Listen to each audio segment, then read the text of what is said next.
My partner cut off his parents when they sued us for our vacation property, but they never expected the response we had waiting for them.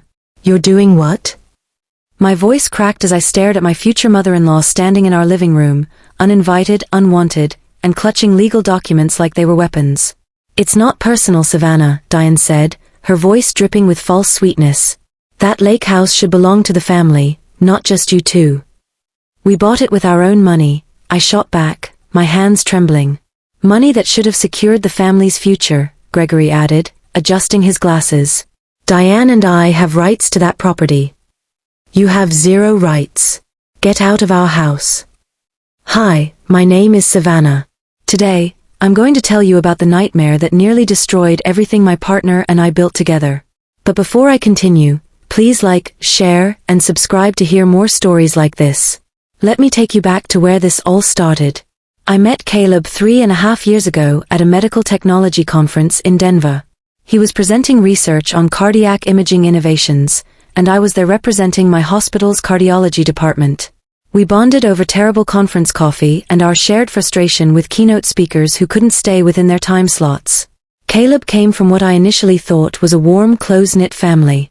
His parents, Gregory and Diane, lived in an upscale neighborhood about 90 minutes away. His younger brother, Jordan, was finishing his MBA at Northwestern. They seemed welcoming enough when I first met them at a country club luncheon.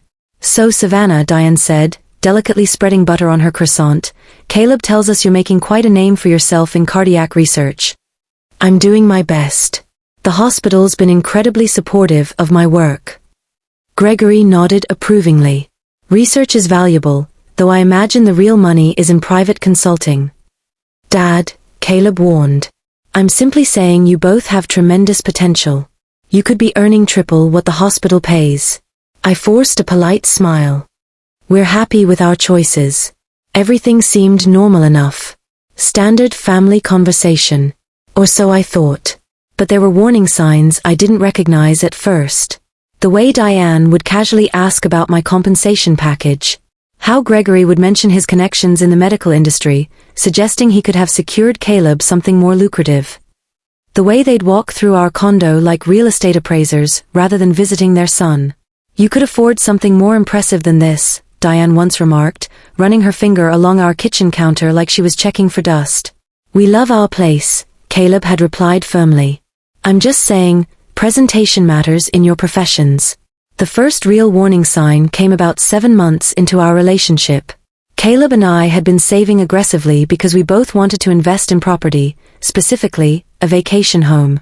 We discovered this stunning lake house about 3 hours north in Wisconsin. It needed work, but the waterfront location was breathtaking and the price was right. We were at Sunday brunch with his parents when Caleb mentioned it. Savannah and I found an incredible property up on Lake Geneva. Diane's coffee cup paused halfway to her lips. A vacation property? Isn't that rather premature?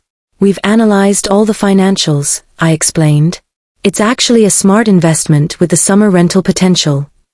Gregory leaned back in his chair. Rental potential means managing tenants.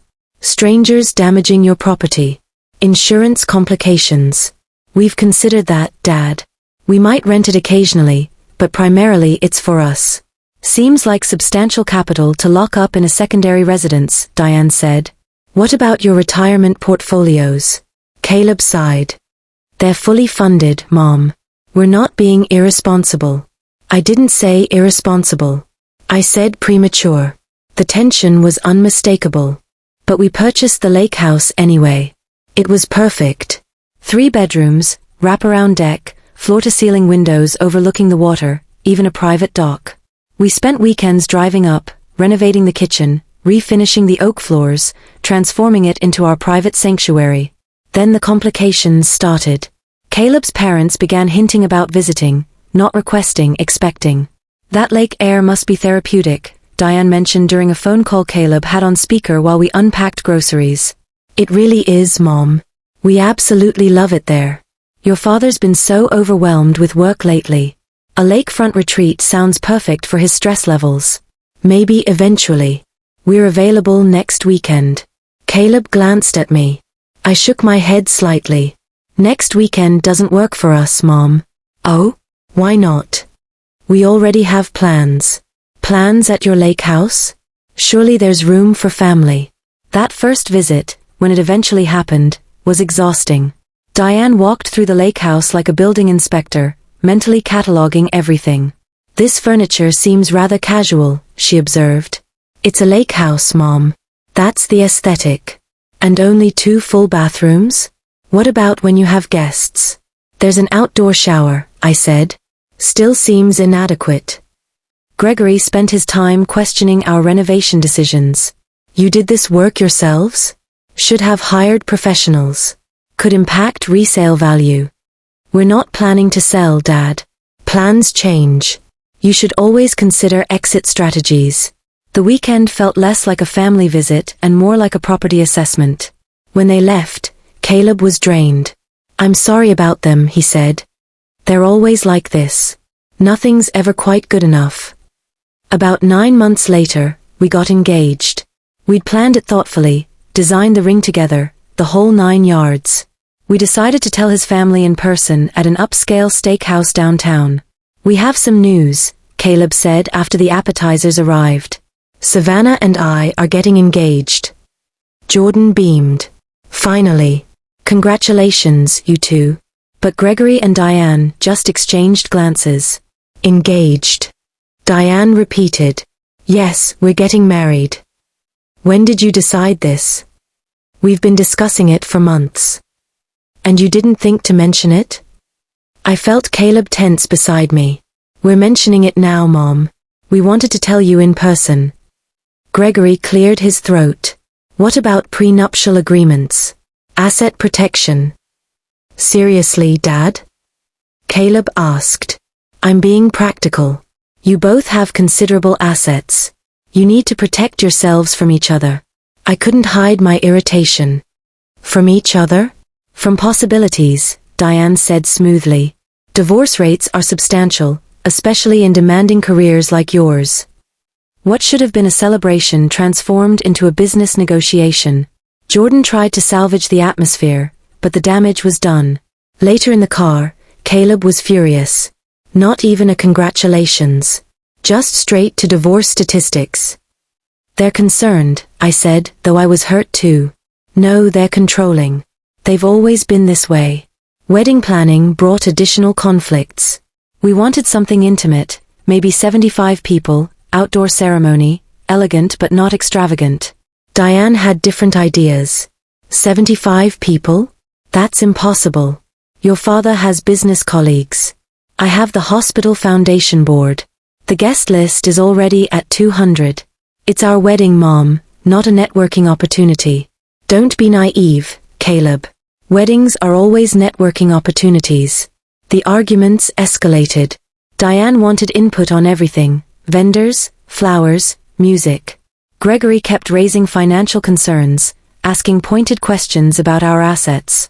Once you're married, your finances become interconnected, he said during one particularly tense dinner. Including that lake house property. What about it? Caleb asked. Just saying it's a valuable asset. You need to structure things appropriately. Structure what? Protection. In case things don't work out. That's when I understood their real concern. They didn't trust me. Despite my successful career and the fact that I'd contributed equally to the lake house purchase, they saw me as a threat to their son's financial future. The wedding was beautiful despite their attitudes. Diane spent the reception networking instead of celebrating. Gregory's toast mentioned smart financial planning 4 times. But Jordan was wonderful, our friends were supportive, and Caleb and I were happy. That's what mattered. About 13 months after the wedding, things escalated dramatically. We'd been spending more time at the lake house, we completed all the renovations, and it had become our true escape.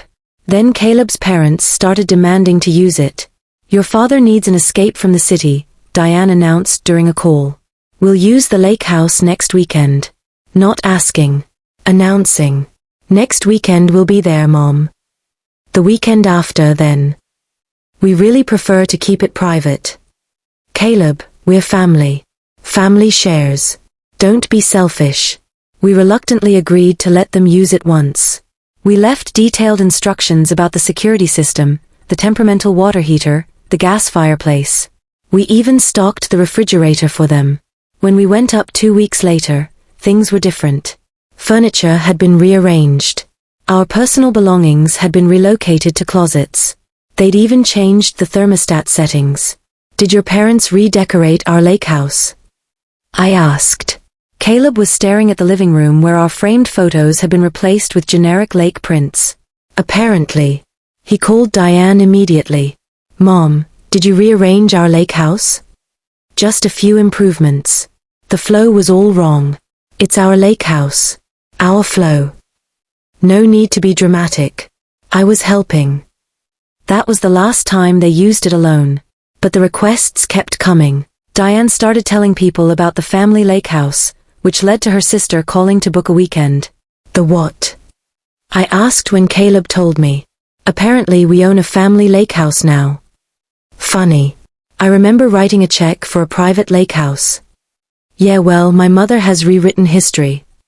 We had to field calls from various relatives explaining that no, they couldn't just reserve weekends at our private property. One cousin actually showed up unannounced, claiming Diane had given her the address and said it would be fine. She said it was the family lake house, the cousin explained awkwardly when we found her trying to get in. It's not, Caleb said firmly. It's our private property. But Diane said. Diane lied. The cousin left embarrassed and confused. Caleb called his mother immediately. How dare you send people to our lake house? I didn't send anyone. I simply mentioned that family members could enjoy it. It's not yours to offer. Everything you have came from somewhere, Caleb. Your father and I gave you the foundation for your success. My medical degree came from my hard work.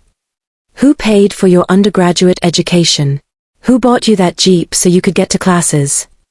That doesn't give you ownership of my life. Diane was furious.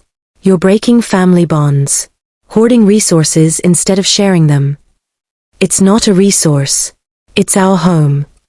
A second home, while some family members struggle to afford vacations. That's not our responsibility, Mom. Family should take care of family. The entitlement was staggering. But the real nightmare started 5 months ago. We were at the lake house when Caleb's phone rang. It was Jordan, and he sounded worried. Caleb, you need to know something. Mom and Dad have been meeting with attorneys. What? Why? I overheard them. They're trying to claim partial ownership of your lake house. My stomach dropped. Caleb went pale. That's insane. They're arguing that because they gave you money over the years, birthday gifts, helped with your Jeep in college, they have an investment claim on your assets. They can't be serious. Dead serious. They've already had 3 meetings with some lawyer. We immediately contacted our own attorney, who assured us their claim was baseless but warned they could still file a nuisance lawsuit. We hoped Jordan had misunderstood. 2.5 weeks later, we were served with papers. Gregory and Diane were suing us for 30% ownership of the lake house. I was home when the process server arrived. Caleb was at the hospital. I called him immediately. Your parents are suing us. What? I'm holding the papers. They want 30% of the lake house because they invested in your financial foundation. I'm coming home. We read through the lawsuit together. It claimed that because Gregory and Diane had given Caleb money throughout his life, birthday gifts, some assistance during medical school, a Jeep down payment, they were entitled to partial ownership of any significant assets he acquired. The legal theory was laughable. But it was real. Caleb called them immediately. I sat beside him, listening on speaker. You did what?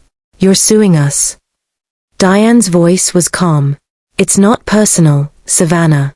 That lake house should belong to the family, not just you two. We bought it with our own money. Money that should have gone to securing the family's future. Your father and I have rights to that property. You have 0 rights. Get out of our house. Because yes, they were in our house. They'd used their spare key to let themselves in while we were both at work and were sitting in our living room with documents spread on our coffee table. How dare you break into our home? Caleb demanded. Gregory looked unperturbed. We have a key. We're family. Give it back. Now. Caleb, let's discuss this rationally. You're suing us. There's nothing rational about this. Diane stood up. We're protecting our investment. Every dollar we gave you, every sacrifice we made, that lake house represents our return. Your return. Gifts come with the expectation of family loyalty. Instead, you hoard assets and shut us out. I stepped forward. Get out. Both of you. Now. Savannah, you don't understand family. I understand trespassers. Leave before I call the police. They left, but Diane couldn't resist a final manipulation. Think about Jordan. Don't you want to set aside something for his future? That lake house could benefit the whole family. Jordan's not a vulture, Caleb said. Unlike you. After they left, Caleb broke down. They actually think they own part of our lives. We'll fight this. We'll win. It's not about winning. It's about them viewing me as an investment opportunity instead of a son. Our attorney was confident we'd prevail. The case had no merit. But Gregory and Diane were determined to make us suffer.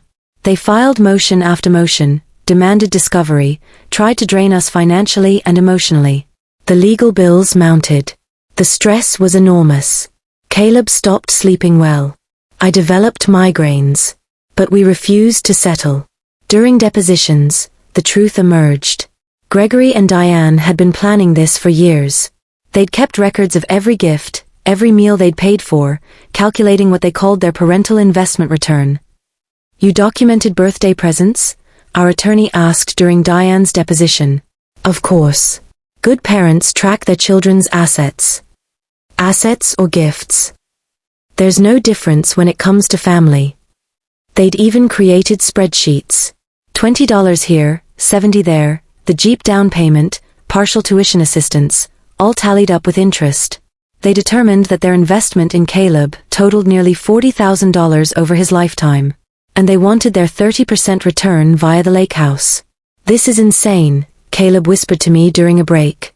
They turned raising me into a business venture. During Gregory's deposition, he revealed even more disturbing details. We always knew Caleb would be successful, he said. We invested accordingly. Invested? Our attorney pressed. Time, money, opportunities. Parents should benefit from their children's success. So you see your son as an investment vehicle? I see family as a financial ecosystem. We put resources in. We should get resources out. The judge was not impressed. During the hearing, he struggled to understand their logic. Let me clarify, he said. You gave your son birthday money and helped with some expenses during his education, and you believe this entitles you to ownership of property he purchased after marriage with his own earnings? Gregory tried to explain their investment theory, but even he seemed to realize how absurd it sounded in court. We won completely. The case was dismissed with prejudice. The judge ordered them to pay our legal fees, calling the lawsuit frivolous and vindictive. But winning felt hollow.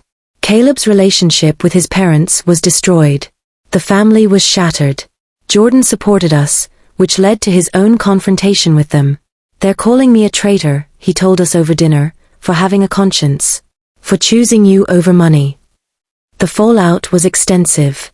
Gregory and Diane had told everyone their version: ungrateful son, manipulative daughter-in-law, stolen family assets. But when the court documents became public, people saw the truth. Relatives called to apologize.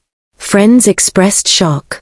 Gregory and Diane found themselves isolated, their reputation in their social circles damaged. The financial hit was severe too. Legal fees drained their savings. Gregory had to postpone retirement. Diane had to sell her Lexus and buy a Toyota. They'd gambled everything on that lawsuit and lost spectacularly. They tried reaching out multiple times. Letters, emails, showing up at the hospital. Always the same message: mistakes were made, family should forgive, couldn't we move forward? Caleb's response never wavered. You tried to steal from us. There's no forgiveness for that. Jordan eventually moved to Portland. I can't watch them self-destruct anymore, he said. They're consumed by bitterness and greed. Last we heard, Gregory and Diane's marriage was failing. The stress, the financial loss, the complete estrangement from both sons, it was destroying them. Each blamed the other for pushing the lawsuit.